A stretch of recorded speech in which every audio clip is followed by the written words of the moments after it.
can the state represent the interest of the child. Pero under normal circumstances, hindi pwede. Ang mananaig po ang consent, parental consent. So malinaw po yan. So hindi po pwedeng Estado magbibigay ng pahintulot kung pwede bang bakunahan o hindi ang mga bata edad 5 to 11. Positive pa rin yung makikita namin, though this is a temporary, some sort of nuisance. Officials reiterate the vaccines are safe and less risky than catching the virus.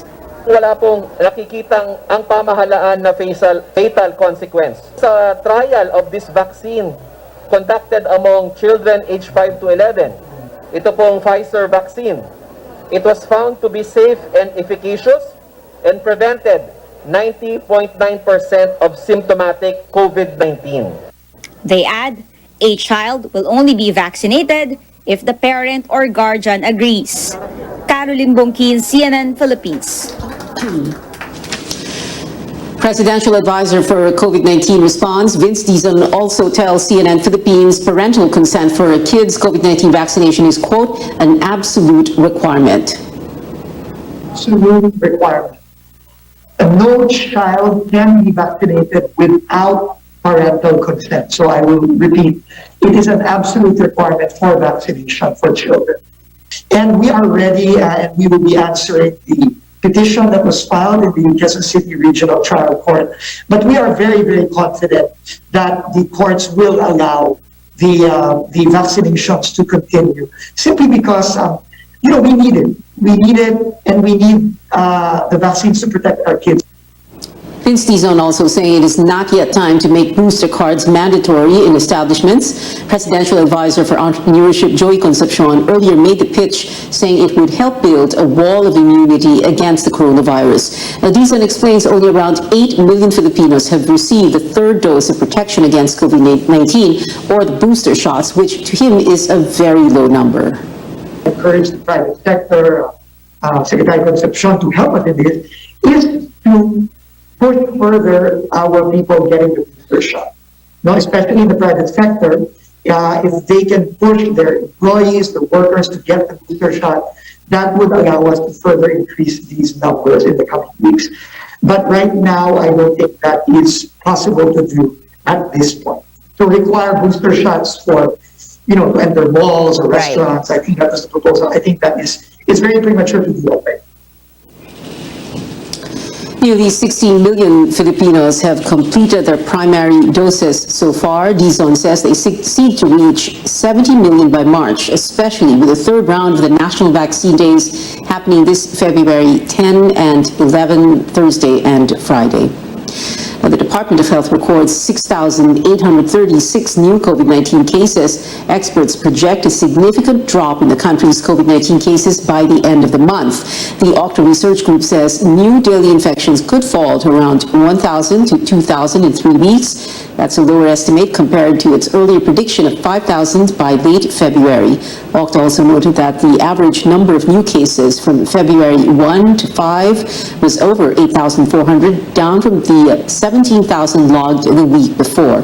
The group also reporting a lower reproduction rate, or the average number of people infected by a single case, and a decrease in the 7-day positivity rate, or the percentage of infected people out of those tested for COVID-19.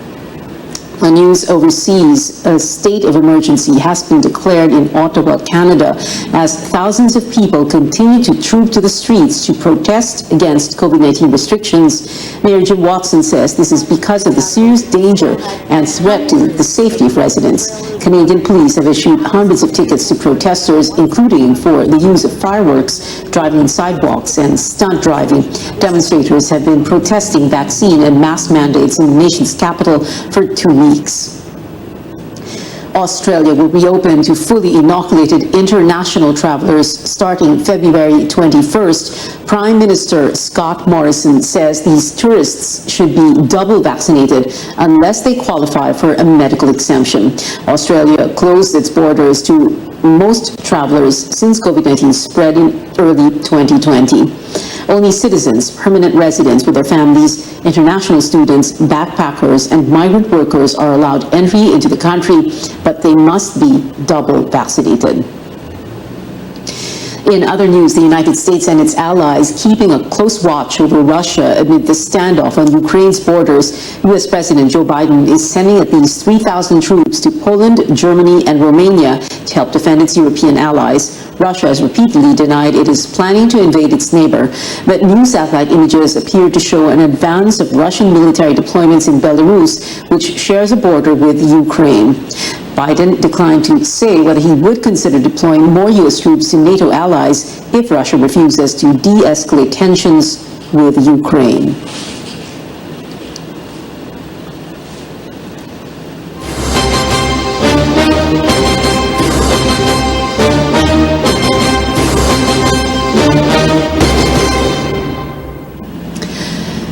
The official campaign period for national posts in the 2022 elections kicks off tomorrow. Tristan Nadalo tells us what the guidelines for in-person campaigning are amid the COVID-19 pandemic. Stiff penalties await those who will violate the COMELEC rules as the official campaign period begins. Authorities say that a no physical contact policy aims to protect both the public and the candidates amid the pandemic. In-campaign activities will be allowed in areas under alert level 1 to 3. The number of a candidate support staff will also depend on the existing alert level. The poll body also allows the conduct of caucuses, meetings, rallies, and meeting de avance in areas under alert levels 1 to 4. Alert level 1 will be allowed 70%, while alert level 4 will only be allowed 30% maximum capacity. The said activities are prohibited in areas under alert level 5. Based on the guidelines, house-to-house campaigns are not allowed. Crowding that violates minimum public health standards is also prohibited. Handshakes, hugs, kisses, going arm in arm, or any action that involves physical contact between the candidates and the public are likewise not allowed. Taking selfies, photographs, and other similar activities that require close proximity between the candidate and their companions and the public will also be prohibited. Distributing food and drinks will also not be allowed. The Interior Department and the Philippine National Police are beefing up measures to ensure compliance with the COMELEC guidelines. Medyo mahirap talaga, no? Ito nga yung isa sa mga pinag-uusapan namin kasi ang sabi nga mismo ni Secretary Ed Anyo, mas mahigpit pa itong COMELEC resolutions kumpara dun sa regulasyon ng IATF, no? But nonetheless, we will do our best unless luluwagan ito ng COMELEC. I understand may mga petitions na to the Commission on Elections na luwagan ng konti depending on the situation on the ground. Pero hindi kami aasa doon. So pag coordinated, we always have a standard security package based on the need to make sure that they are secure during their mga campaigns, and then if there are other requirements, we'll make sure that we are following the instructions or the COMELEC resolution. The DILG adds that violating the COMELEC rules is tantamount to an election offense, which means that violators may face fines, penalties, imprisonment, or disqualification. Tristan Nadalo, CNN Philippines.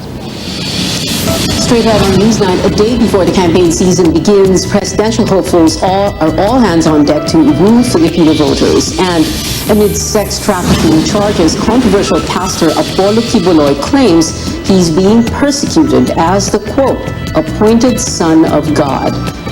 Details when we return.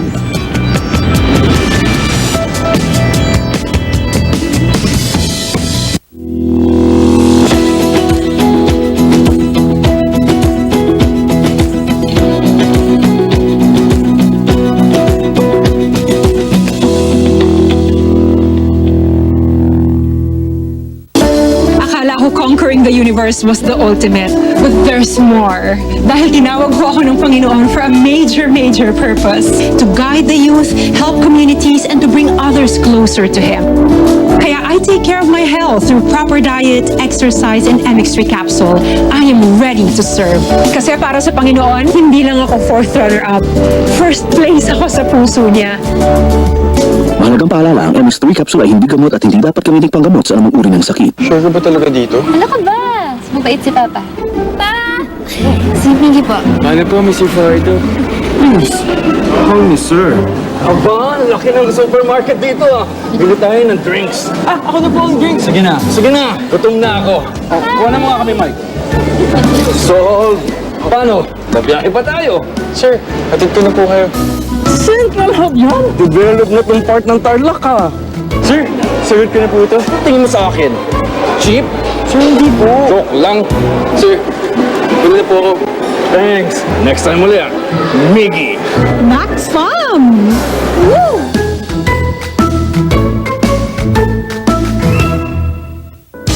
Unilever understands that building relationships is at the core of brand interactions. Launched in late 2020, Ucoin is the company's unified digital rewards program for their consumers and customers across several channels. Ucoin is a strategic digital program in Unilever Philippines. Aside from making our branded experiences more rewarding for consumers and customers, Ucoin also allows us to unlock a single view of data, all in an interconnected digital ecosystem that is slowly becoming cookieless. With Ucoin, the company continuously reward people through a single digital currency for engaging with Unilever. It also democratizes how they choose their rewards. And with 1 million members and growing, Unilever is on the right track of driving business value through data. Our ambition is to be the global leader in sustainable business. Show that our purpose-led, future-fit business model delivers superior performance built on meaningful partnerships with industry leaders and our consumers.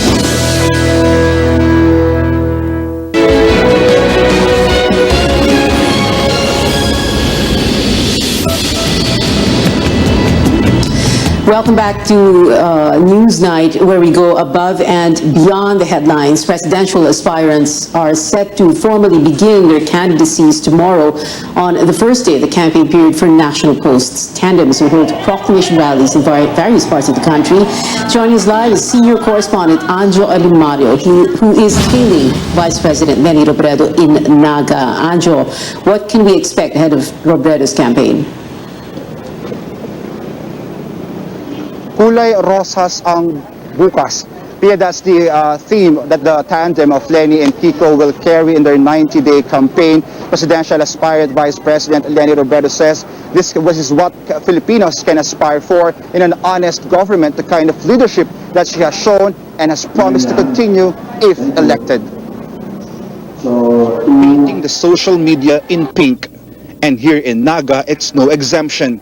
Posters and tarps of Robredo are proudly displayed in buildings and establishments. Streets are adorned with pink banderitas. But that show of support is multiplied by the energy and overwhelming love of Bicolanos for Robredo.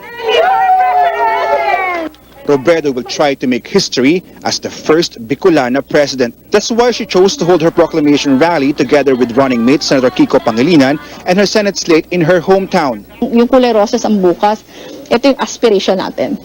Ito yung aspiration natin na kung gawin natin ang tama, kung magiging matapat tayo, makakaasa tayo ng pagbabago. Survey frontrunner former Senator Bongbong Marcos will hold his kickoff at the Philippine Arena in Bulacan with Vice Presidential candidate Davao Mayor Sara Duterte. On the eve of their proclamation rally, they met with local officials of Bulacan and held motorcades which culminated with a town hall meeting in Malolos. Natanggap po ang mensahe natin ng taong bayan dahil sa napakasimpleng dahilan. Tanggap na tanggap po ang mensahe natin ng pagkakaisa dahil ang Pilipino po ay nasa ugali na ang magkaisa. Ang Pilipino po ay mapagmahal. Hindi tayo pala away, hindi tayo naghahanap ng gulo. Ang ugali ng Pilipino ay makabayanihan. At pag may nakikitang naghihirap, tumutulong. Senator Panfilo Lacson will be in his home province in Cavite on Tuesday, the second most vote-rich area with over 2 million voters. He will be with several senatorial aspirants under Partido Reforma, including former PNP Chief Guillermo Eleazar, actor Monsur del Rosario, and Dr. Mingito Badilla.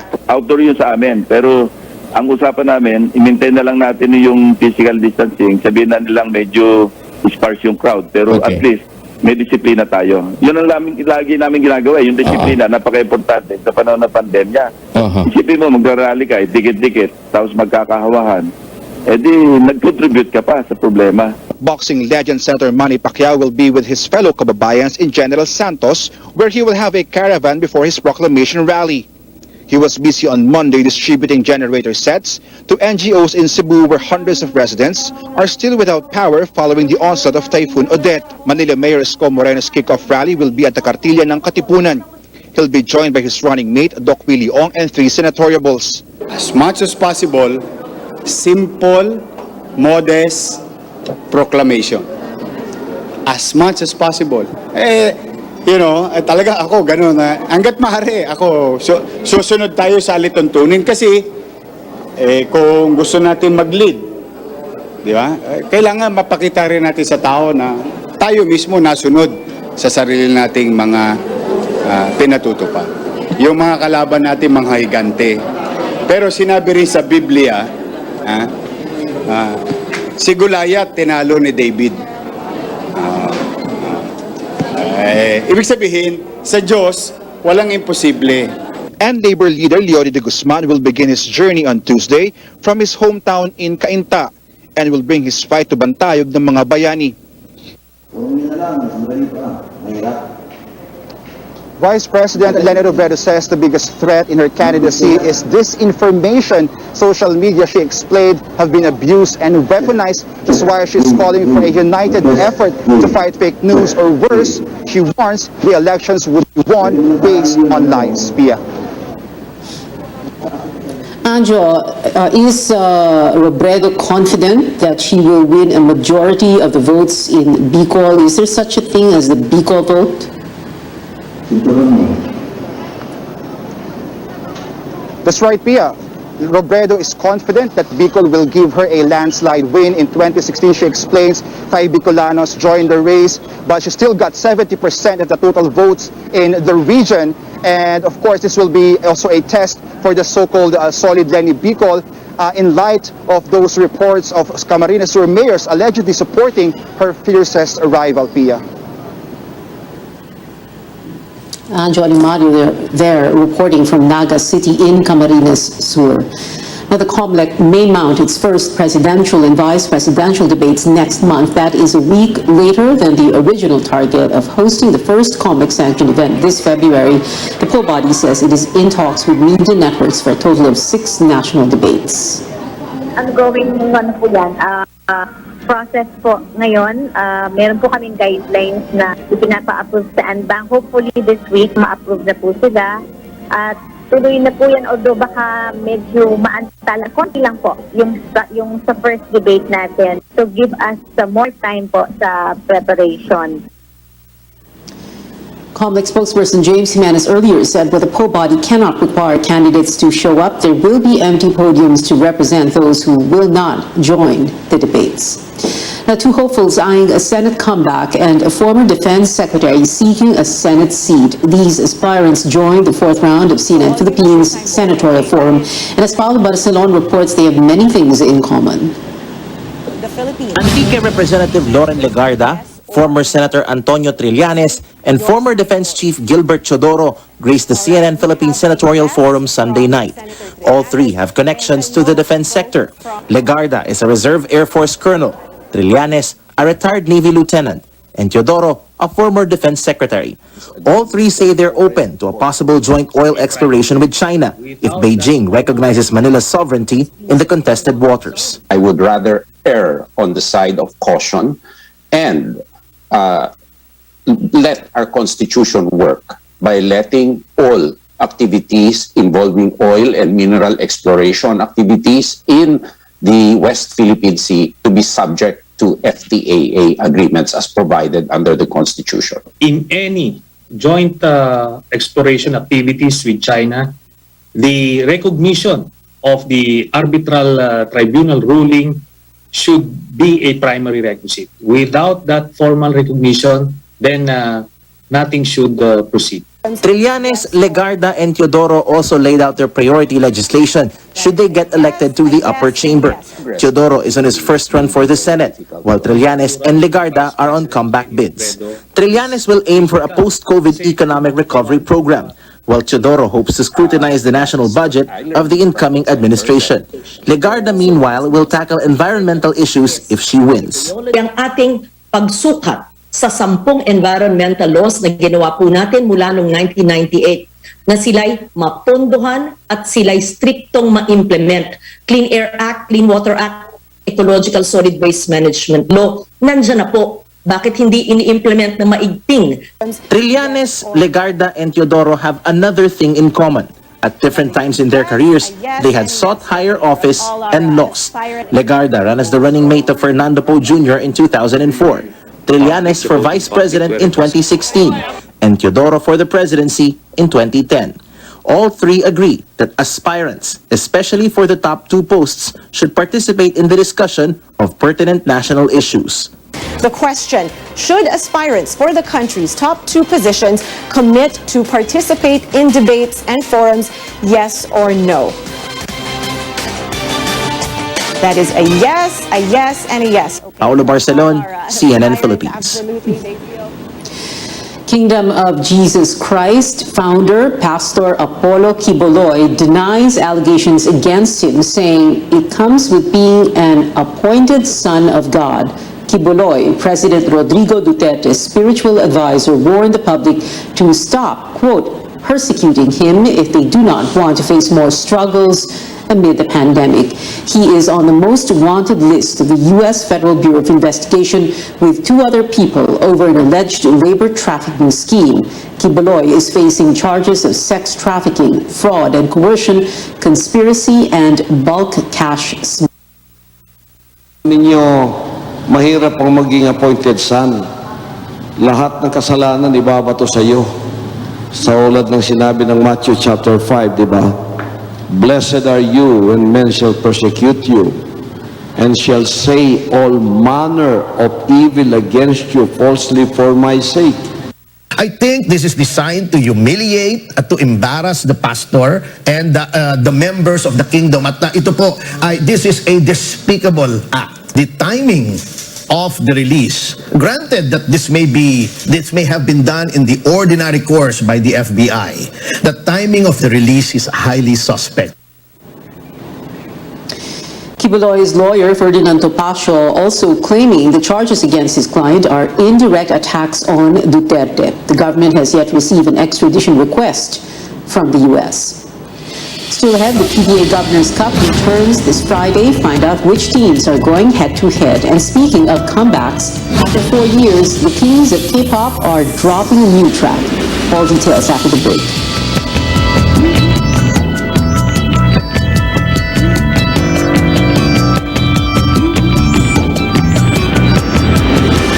Sure ka ba talaga dito? Ano ka ba?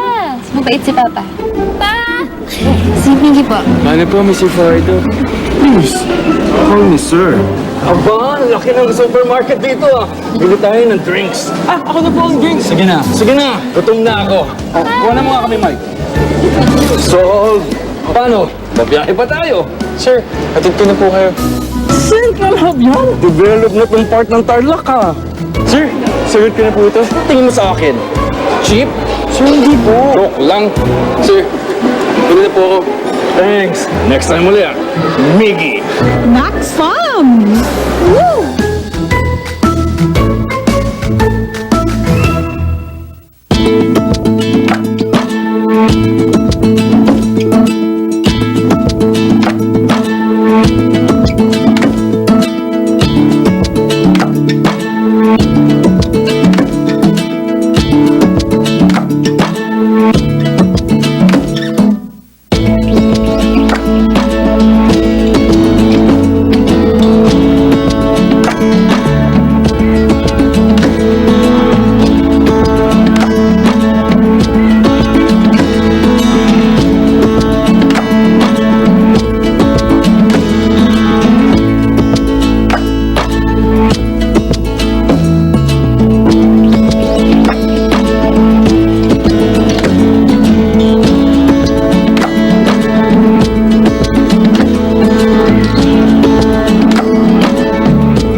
to CNN Philippines as the PBA Governors Cup finally returns. Which teams will we see first on the hard court? Here's a look at this Friday's games. It'll be the Meralco Boats against the NLEX Road Warriors at 3 p.m. and Magnolia Hotshots versus reigning champions TNT Tropang Giga at 6 p.m. PBA games were postponed early last month because of rising COVID-19 cases. And this athlete named the Philippine Sports Association Athlete of the Year for the third time. PSA praised Heidelin Diaz's historic win in 2021 when she took home the country's first Olympic gold. Diaz also received the PSA award in 2016 after bagging a silver at the Rio de Janeiro Olympics, and in 2018 when she won gold at the Asian Games in Indonesia. Calling all K-drama fans my name, and nevertheless star Han So-hee is now the face of BYS Philippines. The Korean star also worked with a makeup brand for a line of lipsticks or lip nectar named after flowers. The K-drama star's next romance drama, Soundtrack #1, streams on Disney Plus next month. Moving on to highly anticipated release in K-pop, Big Bang is dropping new music 4 years since its last single, Flower Road. The group's agency said a new song will come out in spring or early this year, and that they are preparing to shoot a music video. But only 3 members will work on the comeback, with T.O.P. leaving the group after 16 years. And that is it for now. Join me again on News.ph at 7 p.m. I'm Pia Ontiveros for Newsnight, where we go above and beyond the headlines.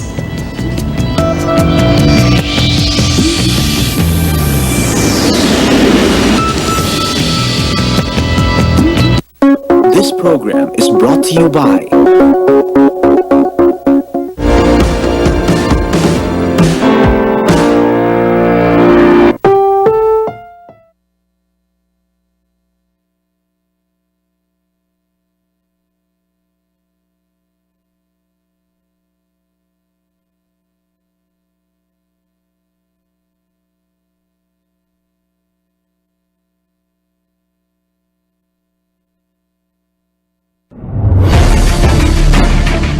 Ang pagbangon sang ekonomiya, dako ka faktor sa pagtibong sa atong pungsod sa pagkatubang sang ginatawag na new normal kapag amat-amat bawi kag panas sa mga kahalitan tugas ang global pandemic nga coronavirus disease 2019 ukon COVID-19. Kaupo ninyo ang RPN, DYKB, Radyo Rondo Bacolod, 1404 kHz, AEM sa panibago nga pagbukas sa mga negosyo kag turismo, pag-promote sang basic health protocols para mapasiguro ang proteksyon sang aton ikayong lawas. Bangon Pilipinas sa bagong pag-asa. Advertise with us in a reasonable and flexible range. Sa bagong digital transmitter, ang RPN, DYKB, Radyo Rondo Bacolod sa matinlo kang mapaskog nga tunog, mabatian sa mga areas ng Palawan, Mindoro, Panay, Guimaras, Negros Occidental, Negros Oriental, Cebu kag pinakabahin sa Mindanao. Kaupo nyo kami sa pagkatubang sa new normal para sa inyo nga mga advertising needs. Mag-contact lang sa telepono 458-8015. We are not the number one, but we are the alternative.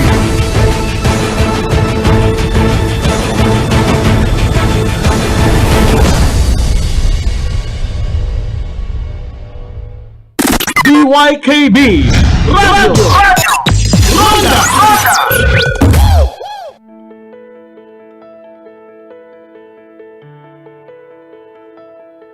Over 6 million Filipinos have diabetes, and this number only continues to grow. But those living with the condition can go on to live long and healthy lives. Managing the disease and preventing its complications are key. Among these complications is diabetic neuropathy or nerve damage. This can happen when your blood sugar remains high for a long period of time. The good news is there are ways to slow down the progress of diabetic neuropathy or prevent it altogether. Today on the program, we'll talk more about the complications, its types, risk factors, as well as how best to manage it.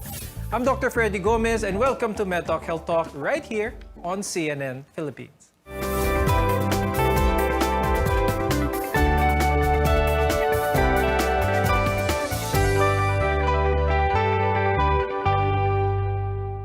One of the most common complications of diabetes is diabetic neuropathy or nerve damage. How can those living with diabetes prevent this health problem? I'd like to welcome our guests for today. With us is Dr. Jennifer Manzano. She's a neurologist and the head of the Brain Institute of Asian Hospital and Medical Center. Also with us is Dr. Mia Fojas, who is the immediate past president of the Philippine Society of Endocrinology and Metabolism. Diabetes is actually a tricky disease. It can lead to a number of complications, which can then set off a host of other diseases. I'll start the conversation with Dr. Mia. Let's remind our viewers again kung bakit napaka-importante na alam ng mga Filipinos kung ano ang diabetes and what are some of the common complications that go about of hindi pag-control nito. Two things yun, either enough insulin pero hindi effective or kulang. So, ganyan ang nangyayari. So, tumataas ang sugar, hindi na u-utilize ng katawan. In the meantime, andyan siya sa bloodstream natin, causing damage sa iba't ibang organ systems. Isa na doon would be the neurologic, sa ating mga nerve damage. Pwede rin sa kidneys, isa sa mga common. Pwedeng sa magkaroon din komplikasyon sa puso at iba't ibang pang organ systems. Explain to our viewers kung ano ang diabetic neuropathy at ano ang nagiging implication nito sa mga diabetics? Diabetic neuropathy just means that there is nerve damage because of diabetes. And this happens when the very high blood sugar affects the blood vessels that supply the nerve and also affects the coating of the nerve itself. So, ang nerve kasi natin, para siyang kawad ng kuryente. Merong coating, yung nerve. And around that coating also are the blood vessels that supply the nerve. So, syempre, lahat ng bagay sa katawan natin may blood supply. So, diabetes affects the blood supply to the nerve and also damages the nerves themselves. And this damage leads to diabetic neuropathy. Kapag ang nerve ng isang tao ay na-damage because of diabetic neuropathy, pwede bang gumaling ito? Pwede bang bumalik sa dati or once it's damaged, yun na yun? It depends on what kind of diabetic neuropathy we have. Most commonly, if you have diabetic neuropathy, hindi na siya bumabalik sa dati. That's why it's very important to prevent it as a complication or to delay the onset of diabetic neuropathy. There is one kind of diabetic neuropathy, what we call proximal neuropathy, that usually improves over time. Diabetic neuropathy, this can cause some numbness and even painful ulcers in your nerves. And if left untreated, it can even lead sa pagkawala ng limb na yun or ang limb amputation. Lahat ba ng mga diabetics, type 1 or type 2, will progress or has eventually the potential to progress to have these complications kapag hindi naagapan or hindi na-treat ang kanilang blood sugar? You have to really be aggressive with the treatment sa pasyente at the onset. Kasi pag ang sugar control nila laging mataas. It's not just yung laging mataas. It's also yung time na taas baba yung blood sugar. It also damages kasi the nerves. So there's a certain point in time na pwede pang ma-reverse, similar to kidney problems, may tinatawag na microalbuminuria, nare-reverse pa siya. Pero pag sa neuropathy, pwede pa rin siyang ma-reverse. Pero kung sobrang far gone na ang daming ng damages na nangyari, posible nang hindi bumalik. Mas common yung earlier onset ng neuropathy sa mga type 1 diabetic. Pero sa mga type 2, humahabol na rin po tayo. Dumadami na rin ang nagkaka-neuropathy ngayon, pero hindi nila agad nare-recognize. Para sa mga viewers natin na hindi madalas magpa-check ng blood sugar nila, especially for type 2 diabetes, what are some of the early signs ng diabetes that our viewers should be wary about? Isa sa mga una naming tinatanong, meron po ba kayong nararamdaman na pagmamanhid ng mga daliri at paa? Kasi ito, yung peripheral neuropathy, yung tinatawag na glove and stocking na sintomas na kuminsan pagmamanhid, kuminsan merong pangangate, parang may tumutusok-tusok, wala namang kumakagat na mga insekto, pero parang may makatilagi sa legs, sa likod, madalas ganoon. O kaya, kasi hindi lang simpleng pagmamanhid. So, pangangate, parang kasing nagpa-fire yung neuron, yung nerve, tapos hindi na nakokontrol. Lalo na yung sa ibang mga pasyente, no? Every time they eat, after eating, parang yun ang nararamdaman nila, either nagmamanhid, pinapawisan yung mga legs or mga extremities or yung buong katawan, pero hindi naman din sila gutom. Yun, yung isa sa mga simptomas ng neuropathy pag tumataas lalo yung sugar. Sa early pa lang yun, ha? Early na parang, oops, tumataas ang sugar ko, Makati. Parang gano'n. Dr. Jen, are there any other diseases that our viewers should be aware about that does also cause nerve damage? Anything that affects the metabolism of the nerve will cause nerve damage. Nerve damage actually pwedeng mangyari kung halimbawa merong compression, so kung minsan halimbawa nalasing or napagod tapos hinang mo yung kamay mo sa chair, pwedeng magkaroon ng nerve damage. It's called compression neuropathy. Pero may mga toxic substances din that can cause nerve damage. So anything, in general, anything in excess can cause nerve damage. Kung mababa ang vitamin B mo, pwedeng mag-cause ng nerve damage. Ganun din kapag mataas ang vitamin B. So there are many things that can contribute to nerve damage and therefore neuropathy. Okay, that is why early detection and preventive measures can really help save lives.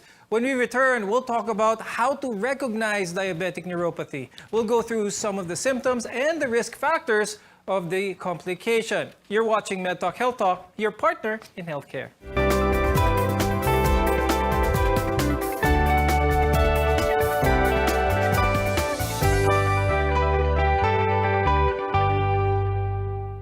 I'm Dr. Freddy Gomez and welcome back to MedTalk Health Talk on CNN Philippines, where caring is our calling. Dr. Jen, walk us through some of the different types of complications ng diabetic neuropathy. By far, there are 4 classes of diabetic neuropathy. The most common is the symmetric diffuse neuropathy. So, ibig sabihin, almost all the nerves are affected, especially the ones that are seen in the feet and in the hand. There is also what we call autonomic neuropathy, which usually presents like bloatedness or decreased emptying time sa stomach. Ito yung mga patients na minsan sabihin nila, Doktora, parang bloated ang pakiramdam ko palagi. O kaya parang bumabalik yung kinain ko, Doktora. There is what we call mononeuropathy. Ibig sabihin isang nerve lang.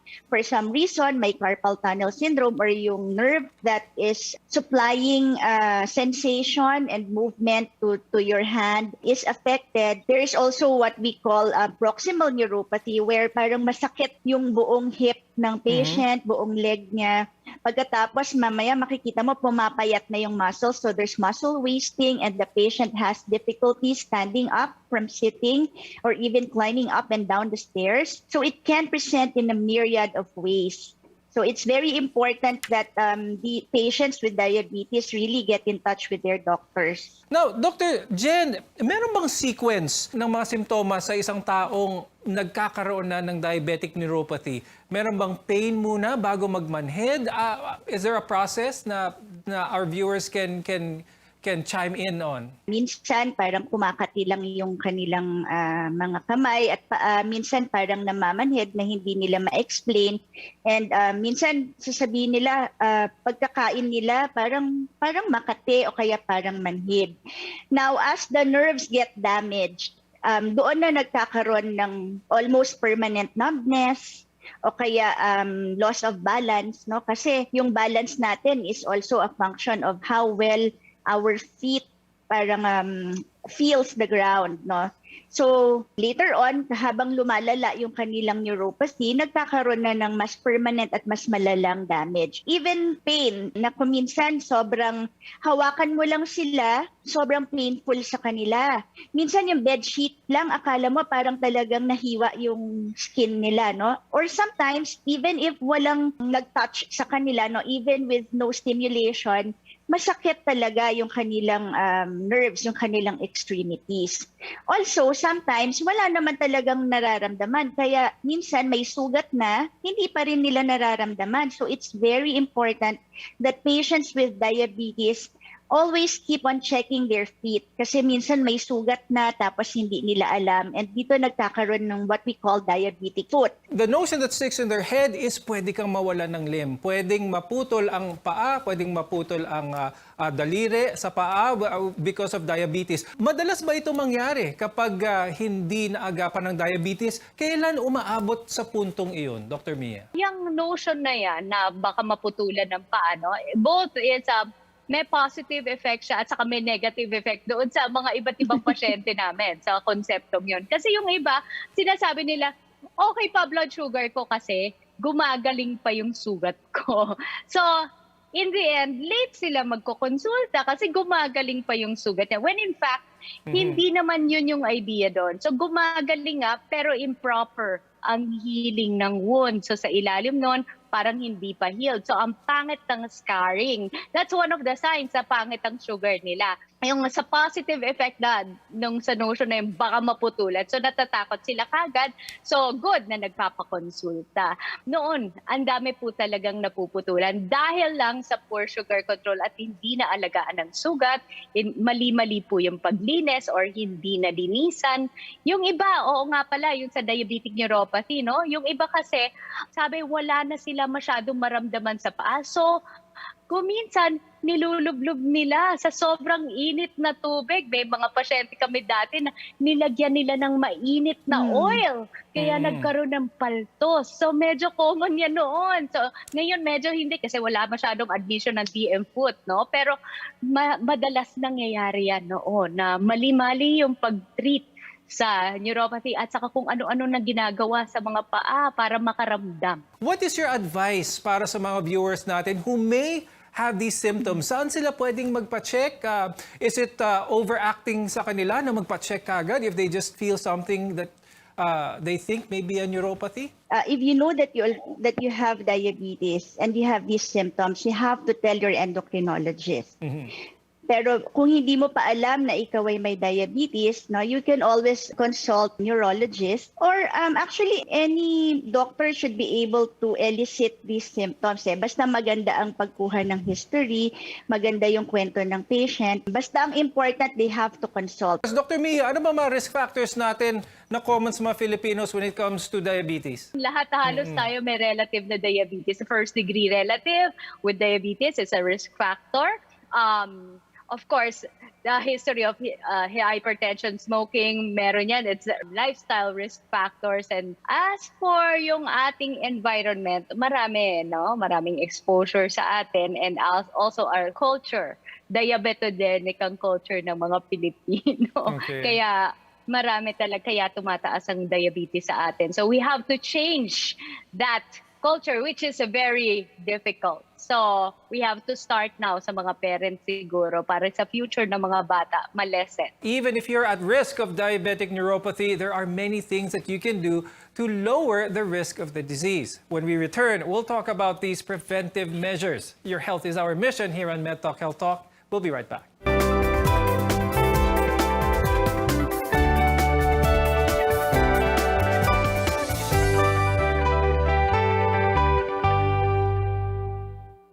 I'm Dr. Freddy Gomez, and this is MedTalk Health Talk, your partner in healthcare. Nerve damage can occur if you have diabetes, and this can cause numbness and pain in your legs as well as your feet. And it can even cause damage in your digestive system. While some only experience mild symptoms, for others, it can be painful as well as disabling. And when it comes to diabetic neuropathy, the best cure is prevention. Dr. Mia, what are some of the best practices to prevent diabetes and its complications? Avoid all the sweets. Sugars are sugar is the most addicting thing nowadays. So stay away from it. So prevention is better than cure. But once it's there, once you have type 2 diabetes, you can prevent. There is such a thing called remission. So you can control it by, first, of course, proper nutrition, exercises, of course, consult your doctors and take your medication as advised. Dr. Jen, when it comes to diabetic neuropathy, are there any tips or any advice to help prevent this? The length of time that you have been diabetic is very important in the onset of diabetic neuropathy. So sometimes, no, it's even if controlled ang diabetes mo, pwede ka pa rin magkaroon ng neuropathy kung matagal ka nang may diabetes. For example, kung 25 years ka nang may diabetes, talagang pwede kang magkaroon ng neuropathy even if controlled ang diabetes mo.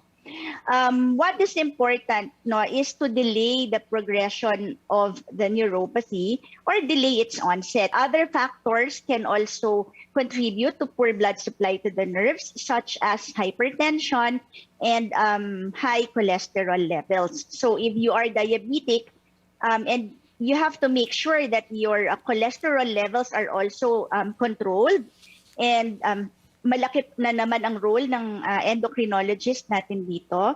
And also, if you are diabetic, you have to make sure that your blood pressure is also controlled. Most studies will say that dapat ang blood pressure mo should be less than 130/85 if you have diabetes. Anong magandang maintenance practice para magandang nerve function sa ating katawan? Number one, you have to have a healthy diet. No, and so healthy diet means you eat less of the sugar, less of the fat, and more of the greens. You have to have at least 30 to 45 minutes of moderate intensity exercise every day. Kailangan adequate ang sleep natin at dapat enough ang pag-inom ng water, no? Also, you have to avoid some of the vices that will definitely have an impact or destroy your nerves, like nicotine, no? So you have to avoid smoking. If you are a smoker, please quit. And if you are not yet smoking, please don't pick up the habit. And alcohol intake, excessive alcohol intake is actually very toxic to the nerves. Dr. Mia, do you have anything to add with regards to tips on how prevent diabetic neuropathy or prevent diabetes in general? For the prevention of DM neuropathy, what is key is good glucose control, good cholesterol control, and good control of hypertension. So if you have all of those, take your medicines. Don't be scared. Kasi ngayon, mas natatakot sila sa gamot kaysa sa complication for some reason, no? Kasi there are a lot of misconceptions like sa social media na kung ano-anong lumalabas na complication or adverse reactions from the medications themselves. But you'd better trust your doctor, kaya ka kumukonsulta sa doktor mo. Don't waste your time there kung hindi mo naman isusundan. Thank you very much, neurologist Dr. Jennifer Manzano and endocrinologist Dr. Mia Fojas, for sharing with us your valuable insights. I'm Dr. Freddy Gomez, and thank you for watching MedTalk Health Talk. We'll see you again next time.